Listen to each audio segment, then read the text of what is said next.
para sa akin is yung pasensya. At huwag maging hard sa sarili. Ayun nga kasi all throughout ng pagsasamahan namin ng mga seniors, ang tinuruan nila ako how to be patient to myself. Wow, English.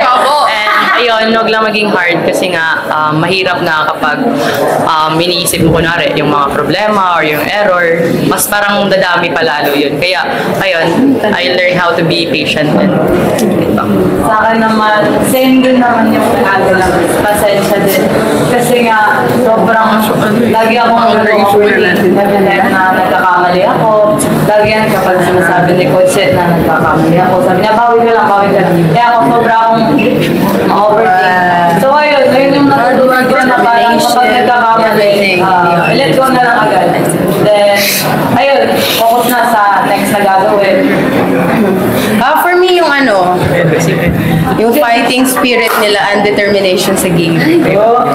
Kasi, example ko na lang si Ate Bel talaga. Kasi nakikita ko talaga sa kanya kahit makita namin na tambak kami, pero pag titingnan mo siya, parang magpa-fire ka din na, wow, fire. Hindi kasi parang, syempre, kung ano yung ginagawa ng kasama mo, dapat susundan mo din talaga So, yun lang, fighting spirit talaga nilang apat. Kasi sobrang galing nilang leader sa loob ng court.